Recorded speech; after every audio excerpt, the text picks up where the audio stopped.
ఈరోజు పళ్ళ సెట్ల గురించి మాట్లాడదామండి. దీన్ని డెంచర్స్ అంటాము. నేను మీకు ఒక కథతో ప్రారంభిస్తాను ఇవాళ. మా అవ్వ ఒక గ్రాండ్ మదర్ వాళ్ళ ఇంటికి వెళ్ళినప్పుడు, చందనమ్మ ఈ పళ్ళ సెట్లు నా కొడుకు చాలా పైసలు పెట్టి చాలా వేలు పెట్టి చేపించినాడు, ఇది నేను వాడలేకపోతున్నాను, నువ్వు పాపం ఎవరైనా పేదవాళ్ళు నీ దగ్గరికి వస్తే వాళ్ళకి ఇచ్చేసేయి అని చెప్పింది.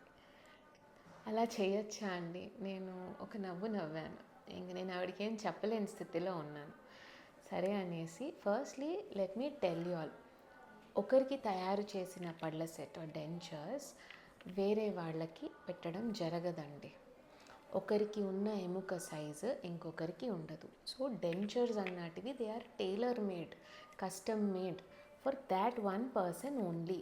సో ఎవరి పళ్ళ సెట్ సైజు వాళ్ళదే. జస్ట్ ఇన్ కేస్ ఇది ఇరిగిపోతే నేను పక్కన అది పెట్టుకుంటాను, మా ఆయనది పెట్టుకుంటాను అంటే అది కుదరదండి. సో మీకు అర్థమైంది కదా. ఏమన్నా డౌట్లు ఉంటే కమెంట్ చేయండి. We're ready to address that. Okay, thank you.